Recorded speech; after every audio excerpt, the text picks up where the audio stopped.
Good afternoon, and welcome to NewsXstream's coverage of the Department of State press briefing from Washington, D.C. Today's briefing, led by State Department spokesperson Tammy Bruce, will explore Secretary Rubio's diplomatic mission in Asia, updates to foreign assistance initiatives, and the latest global travel advisories.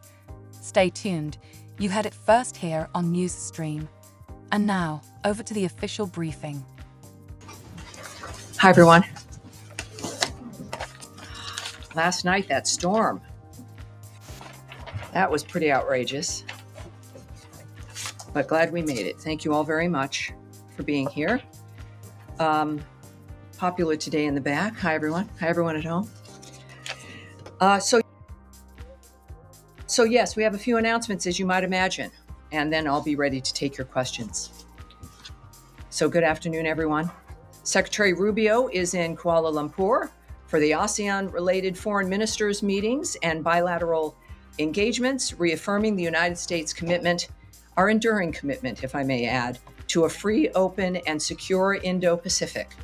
Earlier today, he participated in the ASEAN-US Post-Ministerial Conference and held meetings with Malaysian Prime Minister Anwar and counterparts from Malaysia, Russia, Japan, and the Philippines. As the Secretary has stated, the Indo-Pacific accounts for 2/3 of global growth and remains a central focus of U.S. foreign policy. The Secretary also signed a nuclear cooperation memorandum of understanding with Malaysia, advancing civil nuclear energy collaboration under the highest standards of safety, security, and non-proliferation. Negotiations toward a 1-2-3 agreement are underway, and once finalized, it would permit the transfer of nuclear material and equipment for peaceful purposes, further deepening bilateral energy, security, and economic ties.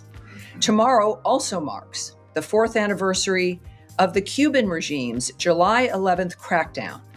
Deputy Secretary Landau met with Cuban democracy and human rights advocates, reaffirming the United States' steadfast support for freedom and democracy in Cuba. Secretary Rubio's video message to the group made clear the Trump administration promotes accountability for the Cuban regime's human rights violations and continues to stand with the Cuban people in their pursuit of freedom and prosperity. Additionally, the United States is imposing sanctions on UN Human Rights Council Special Rapporteur Francesca Albanese for her abuse of her role. And in recent weeks, she also targeted U.S. companies in an unacceptable campaign of political and economic warfare. The United States will take whatever actions we deem necessary and appropriate to protect our sovereignty, Israel, and any other U.S. ally from illegitimate actions by the ICC. In parallel, the department is announcing a new awareness campaign warning Americans, especially Iranian Americans, about the continuing severe risks of travel to Iran. The Iranian regime does not recognize dual nationality and routinely denies consular services to detained U.S. citizens. And while the bombing has stopped, that does not mean that it is safe to travel to Iran. It is not. We are also launching a new website dedicated to warning Americans against travel to Iran. And there you have it. You can get that website starting at state.gov/do not travel to Iran. That's travel-to-Iran. But I think if you go to state.gov, you do a search, you will find that quite easily. The message is clear, as you can tell, in multiple languages. Our travel advisories are there as well. They remain in place.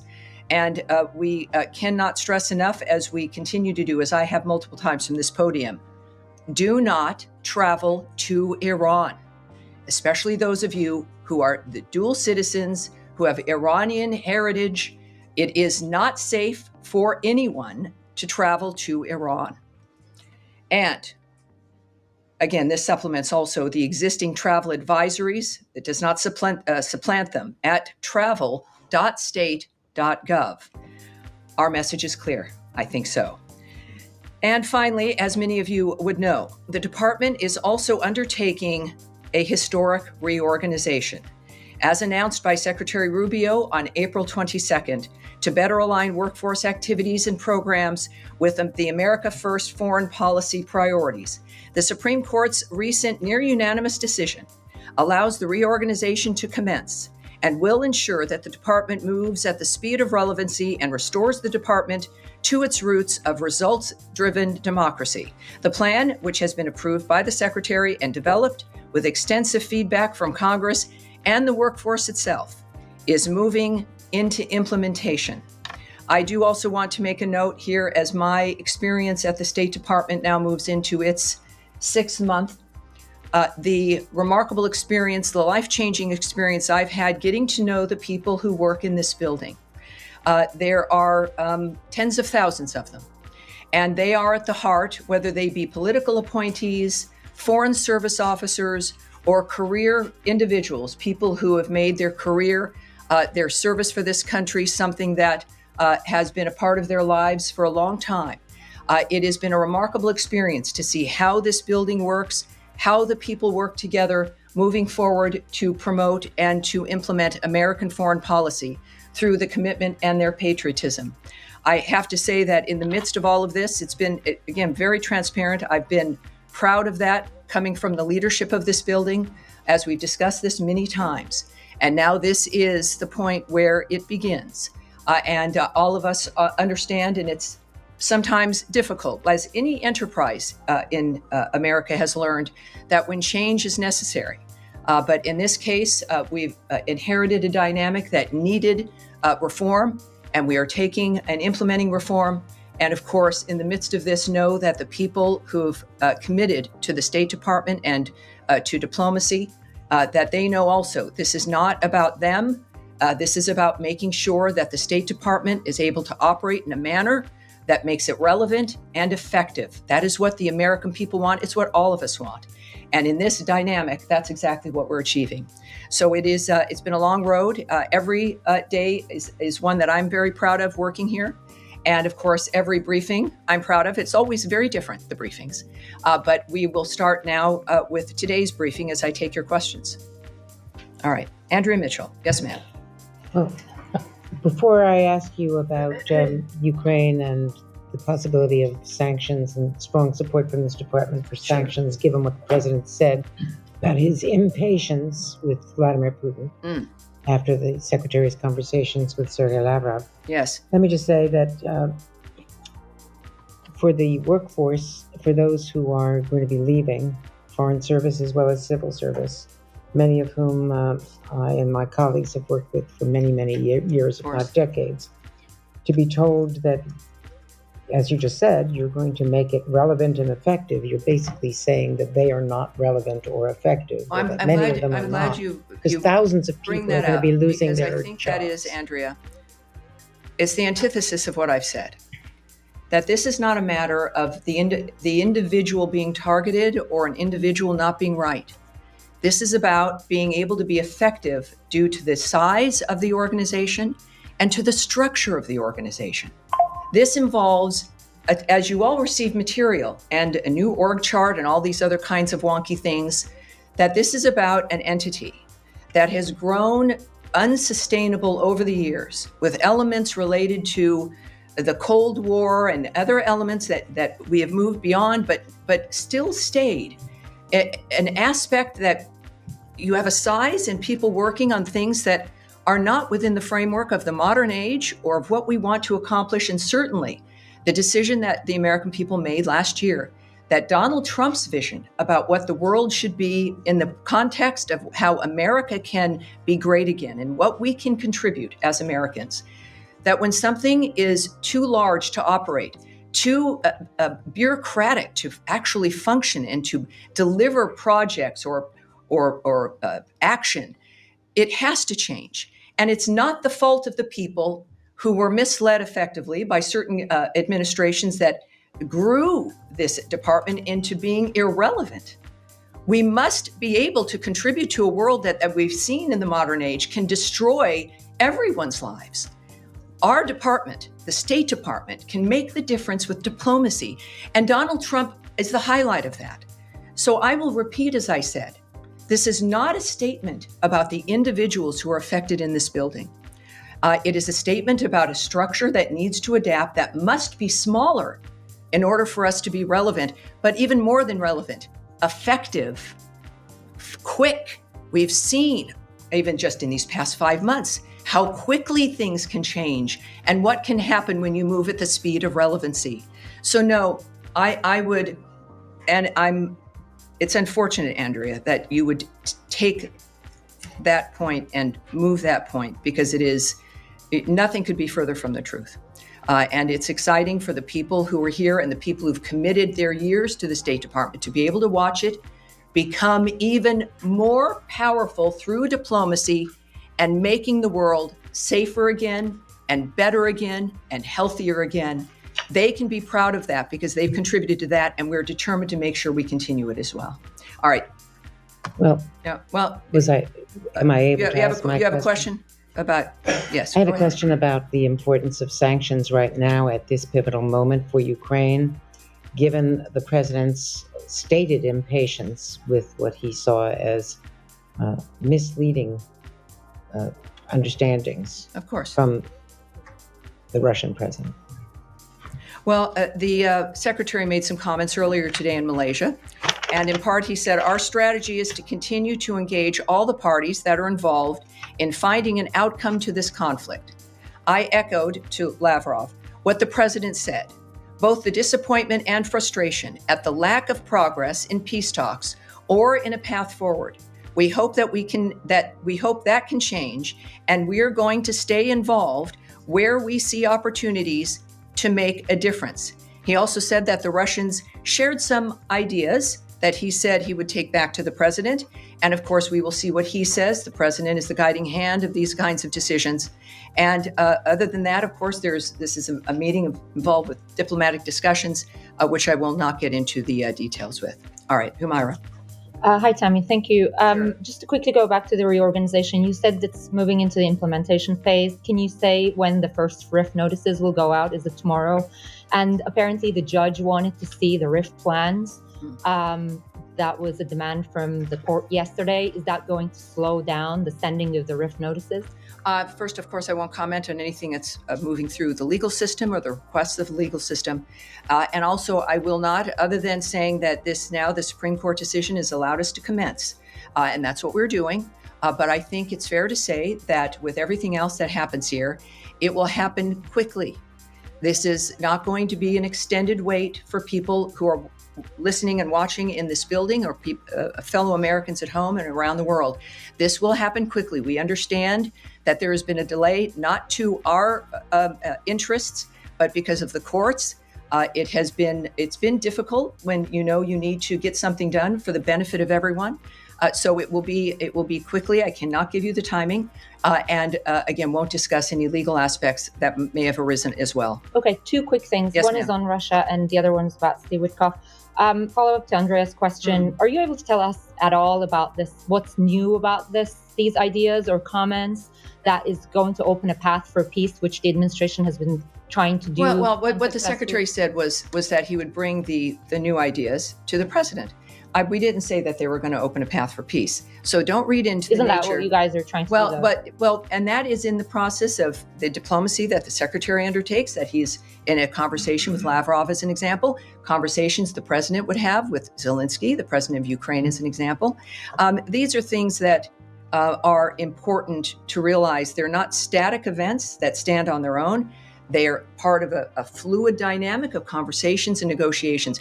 We are, as the president has said and the secretary has said and engaged in, we'll speak with everyone, because every step makes a difference in the decision that you have to make in the end. And that's where we're at.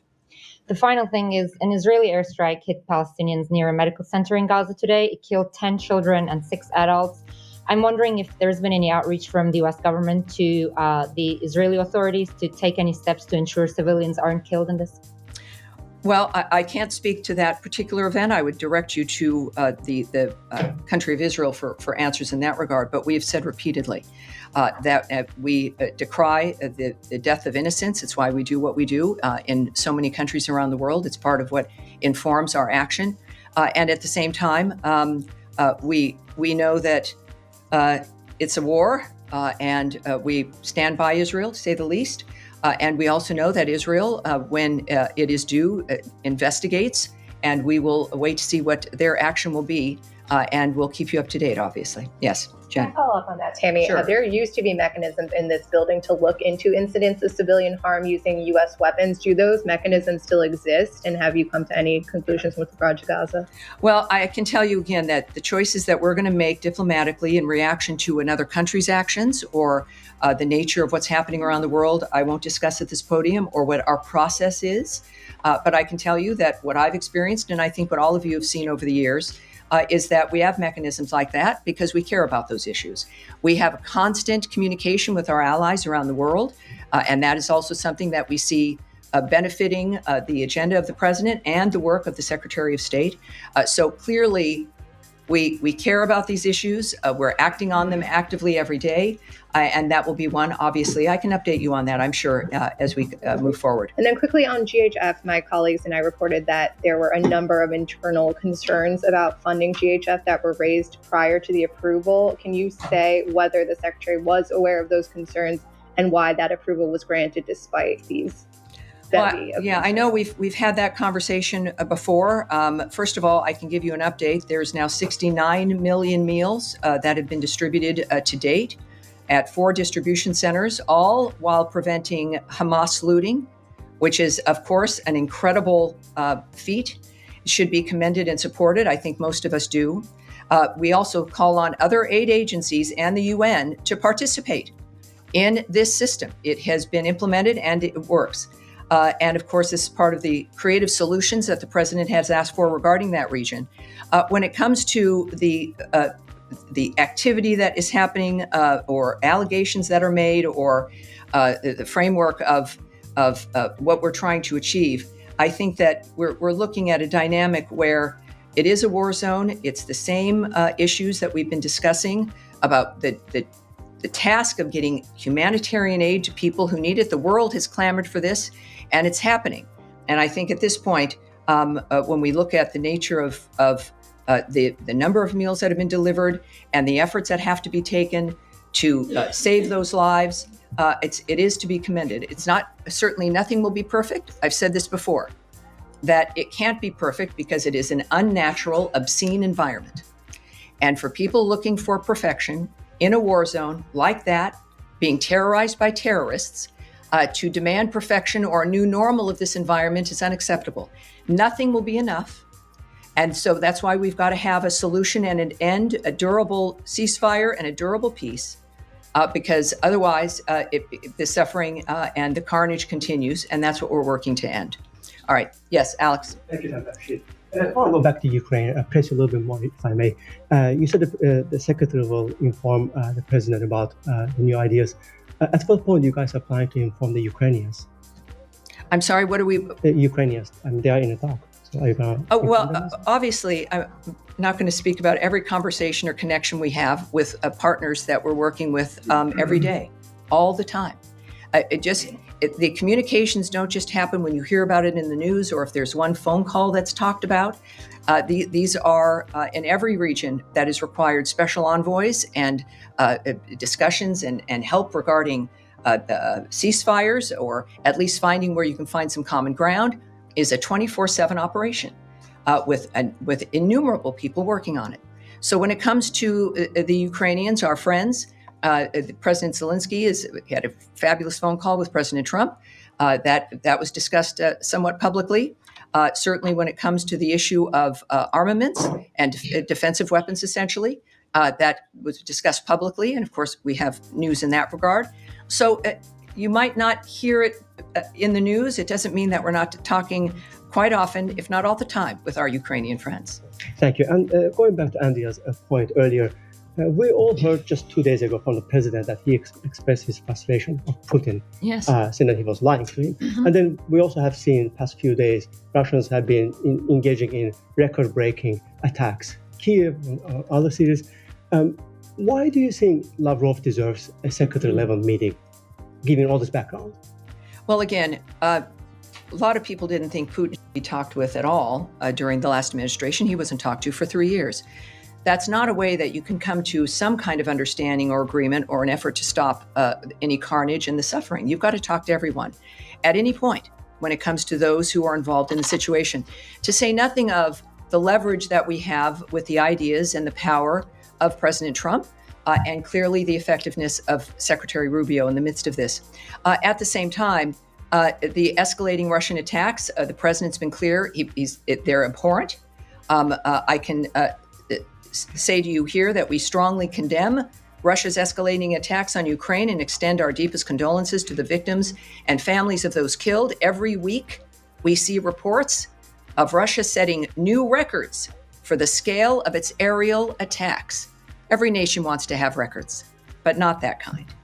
As Secretary Rubio said today, we've seen an acceleration of attacks. President Trump's number one interest is to stop people from dying and the destruction that's ongoing every single day. He is going to do everything he can within his power to end this war and any other war he has a chance to end. We're going to continue to work at it. We understand that these things take time and patience, but obviously we are also frustrated that more progress has not been made. And I, again, would remind you that that's an opinion regarding the state of situation now in the midst of ongoing conversations that are conveyed publicly. And while I won't speak or characterize the Secretary's conversations with Lavrov or any other person, it's clear that this is part of that movement toward making decisions about what is necessary to stop this madness. All right. Yes, Tom. Is there any update on Steve Witkoff's travel? He'd said in the cabinet meeting earlier this week, I think by the end of the week, he expects to go to Doha. So can you confirm whether or not that's happening? And just on on what the president was saying last week, which was with quite a lot of certainty expecting a deal this week, what we should sort of read into the raising of expectations. Do you think that it's that close that now there will be a breakthrough by next week, for example? Well, on your question about Special Envoy Witkoff, the answer is no. I know it's a very short word with two letters. He's not I think it's the same in 7 languages. Yeah, well, I have no update for you on his travel. But he might be traveling, but you don't have an update. My comment or lack thereof is not a negative to your question that he's not traveling. The answer is that I don't have an update for you. Okay. I'm sorry about that. That's all right. Regarding, of course, the potential of a ceasefire, the president made clear that he was optimistic. And he's considering his lifelong experience, but certainly the experience over the last 5 months, and even certainly through his first term with the Abraham Accords, et cetera, and the nature of what's been going on in the Middle East. All of us understand that this is a difficult process. So when you are getting close, when you know the nature of the monsters in this case that you're dealing with, you have a general sense, and especially with how the Middle East has changed dramatically because of the action of the United States a few weekends ago, that the playing field is different.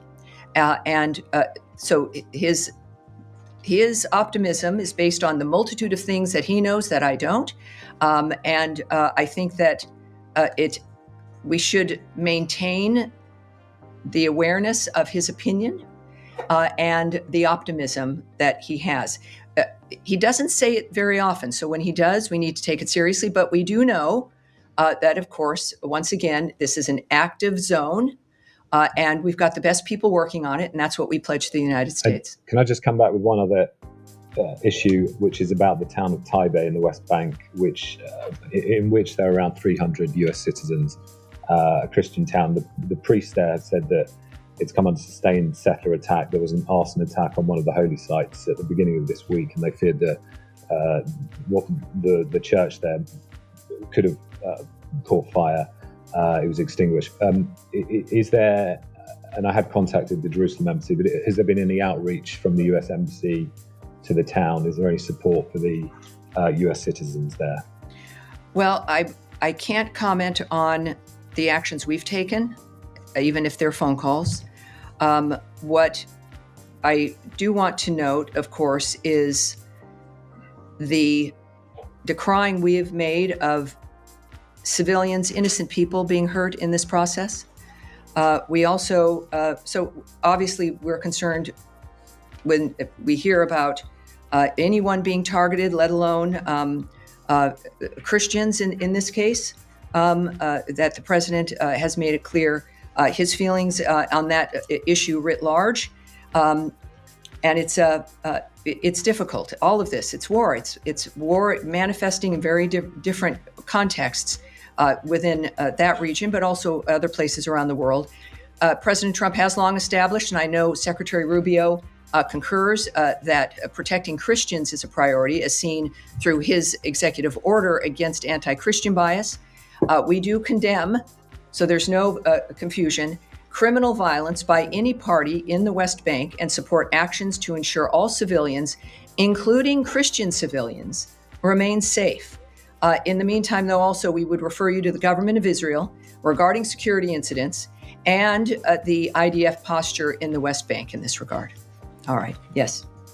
I'm just circling back to GHF. We do know that in this latest round of ceasefire negotiations, Hamas has been insisting that GHF end its operations. Of course they are. Do you see any scenario, of course, given that you're talking about how successful it is? Hamas has been enriched by previous aid efforts by looting. They steal this material. They steal the trucks. They not only enrich themselves. You notice it's the highlight of the last generations that aid gets in there and is taken by the people, causing the destruction and the pain. They make money. They use those resources to build more weapons. They buy more weapons. They're certainly not stealing it to get it to the Gazan people faster. That's not why they're taking it. They're taking it for themselves, so they have obviously a few square meals every day. But there's money, and it makes there's many. It is an industrial complex, an aid industrial complex. But in that dynamic, through a war zone, we've known that the enemy is the only one benefiting from that. And that's why this change, and of course, well, Hamas doesn't like it. Good. That's perhaps an indication that it has ruined that pipeline of money and support. You have people with the best of intentions of getting aid in, but when you see it's going to the people you're trying to stop, we have a duty to change the strategy. And that is what has occurred. So there is, of course, this obviously is working. It is important, as I noted before, for other aid organizations and other efforts. We now have a platform, if you will, at least a template of how to do this without enriching and facilitating the carnage itself.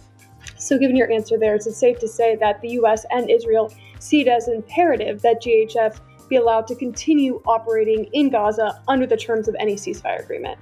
Well, I think that it's when you have the success, and I would say any entity that was able to break through that wall, that is able to get 69 million meals to the people in need, without the enemy looting it and taking it and benefiting, is a framework that must be supported. It doesn't mean that someone else also can't join in on the nature of this supplying.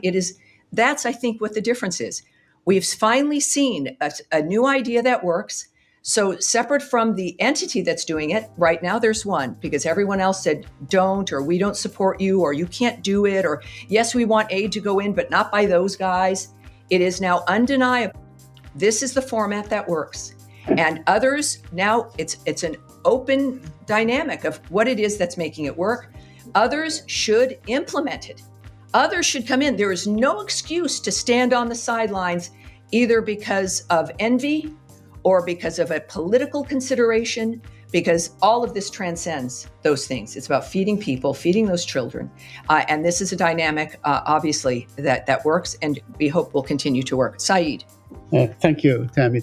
Two quick things. Yes, sir. On Albanese, yes. On the timing of imposing these sanctions, does it have anything to do with her tweet the day before that basically,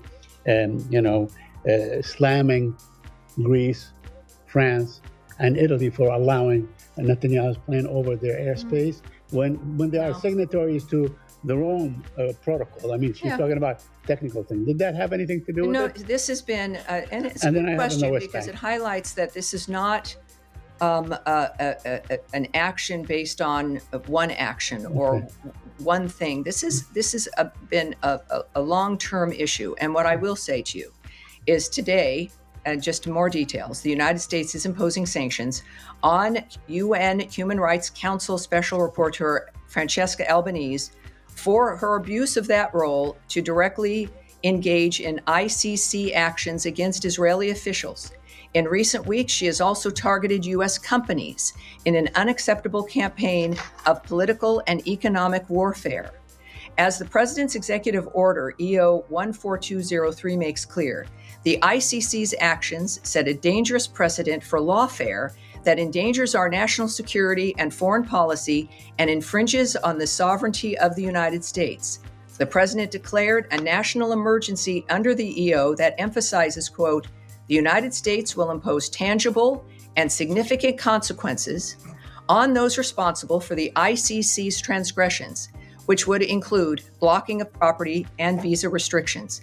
The United States will take whatever actions we deem necessary and appropriate to protect our sovereignty, to protect Israel, and any other U.S. ally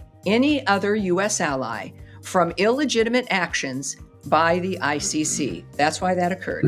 Okay, and one Yes, sir. quick follow-up on Tom's Yes. West Bank thing. Now, we have seen really, a spike in settler violence in the West Bank. And, whether it's in places like Masafer Yatta, where they basically, there was a big film about it and so on that won the Oscar and so on, but also in other places, in the Jordan Valley and so on. And my question, who is in the State Department following up on these incidents? I mean, how do people, including Palestinian Americans that live in my village, for instance, some of my relatives and so on, who do they go to when they say we have been subject of attack by settlers and so on? Well, obviously, first of all, Israel, of course, it's the government of Israel who they go to. Israel is an ally.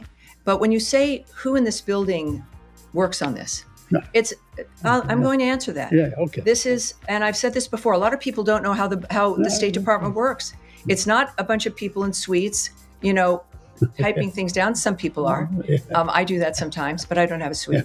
But it's thousands of people, you guys. Right. It is thousands of people in bureaus that are assigned to regions who work literally, and they have, people assigned different times of the day and the night who are working all the time, looking at the nature of what's occurring all around the world based on where their region might be. And of course, this region, involving, of course, the Middle East, is very busy. I see them almost every day. And during the briefing days, we sit down and I get briefed by these people, these experts, who watch everything that's happening, who are talking to everyone, who know what's occurring, who know where the policy is moving, who know what the secretary is thinking, or at least what his trajectory might be. I then blend into that with what I know from leadership as I work in this building. So when we say, who cares? The American people care. The State Department cares as a collection of the American people who have committed to this work specifically, which is not easy and does not make anyone rich, because they care about the country and they care about what happens around the world in the relationship of making sure America stays safer, more secure, and more prosperous. That's who cares, and that's who's working on it. Thank you. Yes, sir, right there behind.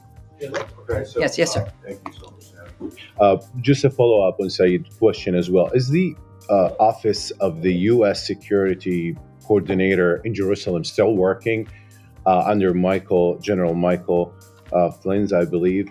And because recently there were a few reports indicating that there was a visit to Nur Shams refugee camps. Let's stop right there. This is moving into gossip and a report or reports of something. We can save everyone's time because we're moving out of my time. I will not comment on things that you've seen in a paper somewhere or reports of wanting gossip or my speculation. That won't happen. I will have it taken back, your question, in the event there's something we can get to you. But Please, we're going to move on from that. yes, Yes, sir. Go just ahead. a quick follow-up. No, we are going on. That was your chance, sir. No, sir, right there. Thank you, Yes, Tammy. On the optimism expressed by the administration on the potential ceasefire in Gaza, and Yes. particularly the distribution of humanitarian aid, Yes. are there plans in place to stop the firing on Palestinians trying to get that aid? Well, if we've been demanding for a long time, there's one group there, it's just horrible, that will not stop shooting people or lay down their weapons. Hamas. They could lay down their weapons. There are fewer of them, we will have to admit, since the beginning of this war. And they also won't release the hostages. So part of the ceasefire plan, of course, you have a ceasefire when people stop shooting. So if we're looking at the nature of if there's a plan in that framework, and also, of course, what Secretary Rubio has noted, that there is no place in the future for Hamas. Hamas should not exist. It cannot exist. So in that context, yes, the firing on anyone who's an innocent civilian, who's attempting to get something or just living their lives, the Gazan people have been the first victims of this horror, as they have been controlled for generations by Hamas, by terrorists, by those who don't care about them. So the peace that President Trump wants and Secretary Rubio is working for aims, to say the least, of ending that across the board, no matter who might be doing it, but certainly those who are controlling that framework now and the ones with the weapons, and that would be Hamas. Yes, at the end of the row here. Anthony Mershak from MTV Lebanon. Right, so welcome we're aboard. asking about Thank you, sir. Beirut. Could you please clarify the Special Envoy Tom Barak recent comment stating that Hezbollah has a political wing? Had the U.S. position changed regarding the distinction between Hezbollah's political and military branches?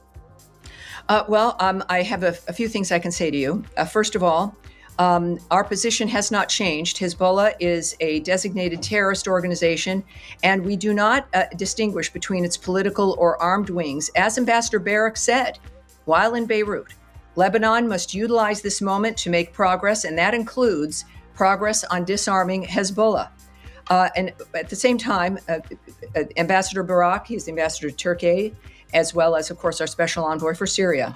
I'm not going to characterize his diplomatic conversations in that regard at all, but he has said publicly that he has been very satisfied with the initial response by the Lebanese government, but now it's noted that they're working on details in this regard. And on the security front, the Lebanese armed forces have made progress on disarming Hezbollah in the south, but there is still more to be done. So as he said, Ambassador Barak, while in Beirut, Lebanon must utilize this moment to make progress.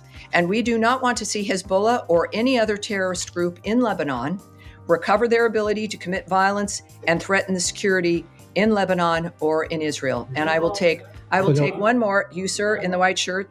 Thank you. Other journalists from Azerbaijan, and recently Secretary Rubio said he hopes to see a peace agreement between Armenia and Azerbaijan soon. And today, Azerbaijan President Ilham Aliyev and Armenian Prime Minister Nikol Pashinyan met in Abu Dhabi. Is there any connection between Secretary Rubio's remarks and this meeting? And does Washington currently have a concrete plan or proposal to support a peace agreement between Armenia and Azerbaijan? And my second question is... Let me answer that, Okay. because, get me while it's right here on the front, and I will take your second question, Okay. and then that's likely going to be it, because we have a thing. First, regarding the peace process, the United States supports those efforts to promote peace and stability in the South Caucasus.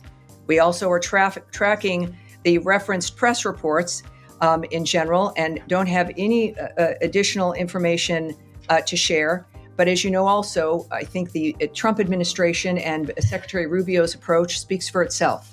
And his remarks at the cabinet meeting is that this is an administration working for peace. They will do and go wherever they need to go.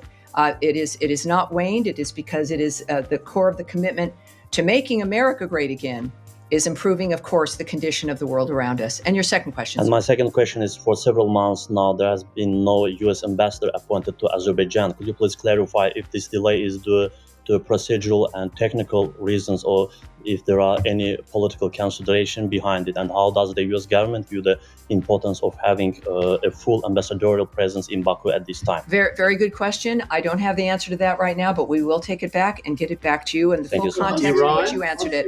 All right. That concludes the July 10, 2025 State Department press briefing.